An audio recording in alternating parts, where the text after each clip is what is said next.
In the quiet village of Bramblewood, nestled between ancient forests and rolling hills, there lived two siblings, Elara and Finn.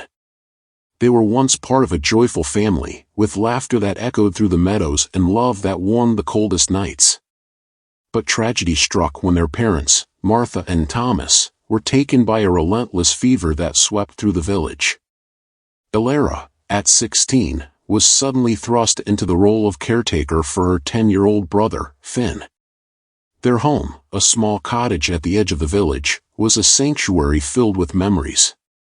The walls were adorned with Martha's delicate paintings of wildflowers and Thomas's handcrafted wooden toys, each bearing the mark of his gentle hands.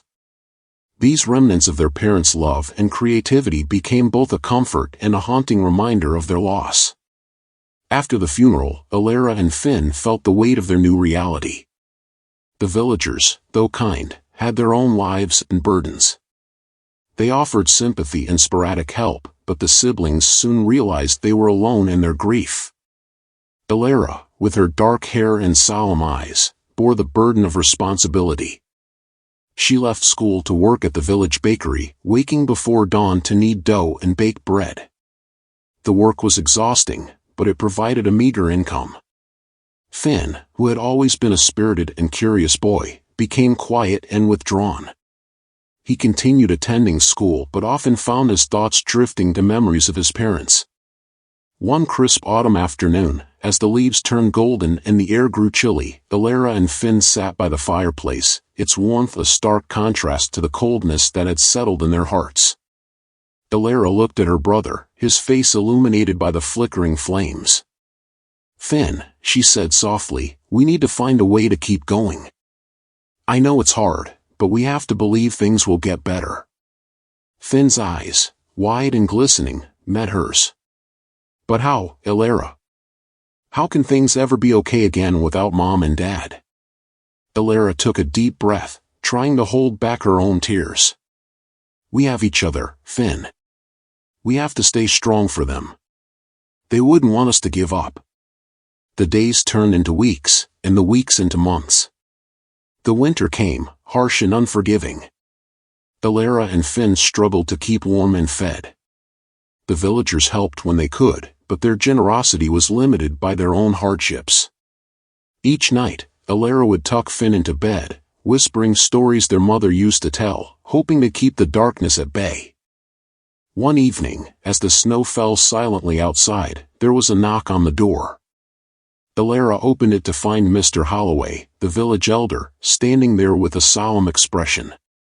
He was a tall man with a kind but weathered face, his gray hair and beard giving him a distinguished, almost mythical appearance.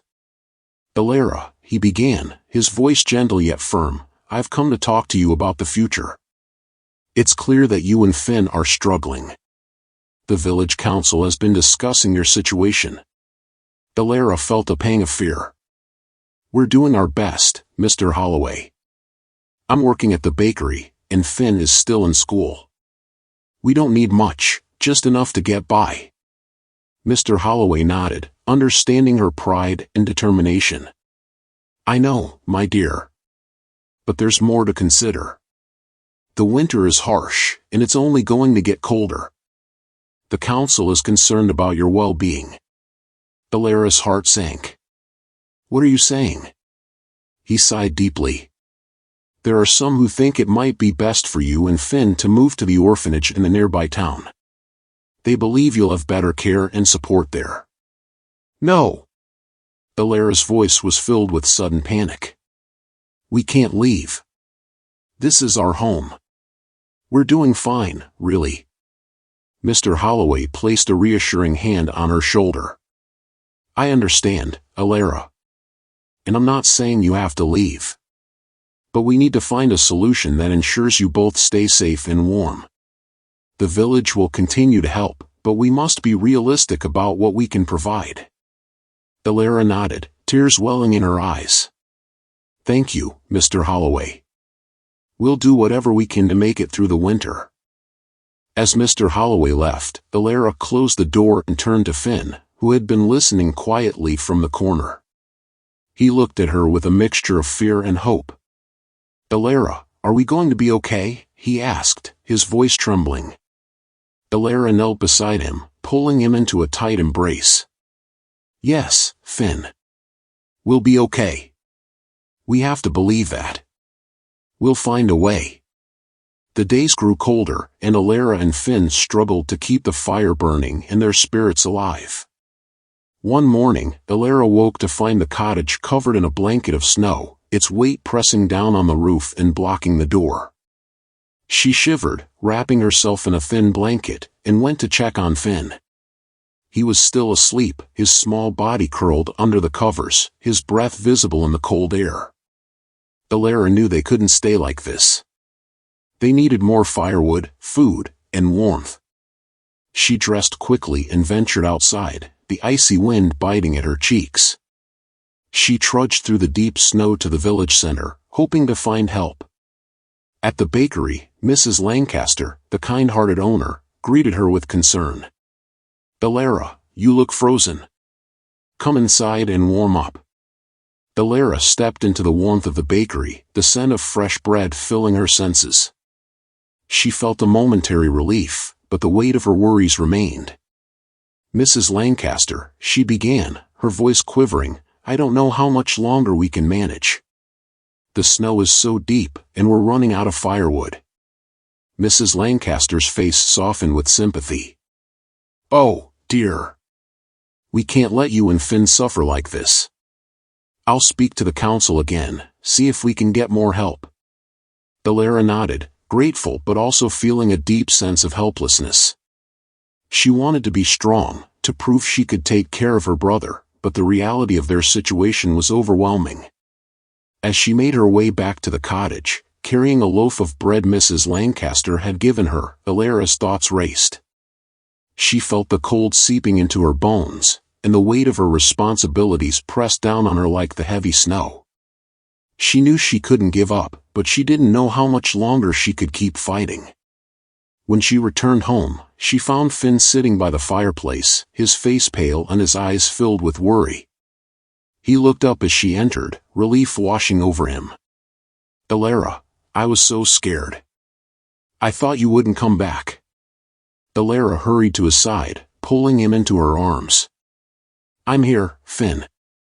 I'll always come back. We'll get through this together." As the days passed, the villagers rallied to help Alara and Finn.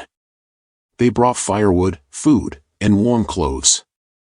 Mr. Holloway organized a rotation of villagers to check on them regularly, ensuring they were safe and cared for.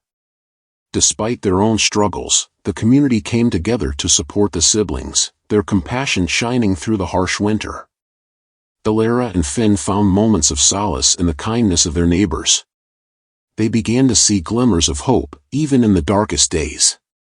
Alara continued to work at the bakery, and Finn, inspired by the stories of their parents, started drawing again, his sketches bringing color and life back into their home. One evening, as the snow began to melt and the first signs of spring appeared, Alara and Finn sat by the fire, their hearts lighter than they had been in months. Alara looked at her brother, his face illuminated by the warm glow of the flames. "Finn," she said softly, "we've been through so much, but we've made it. We're still here, and we have each other.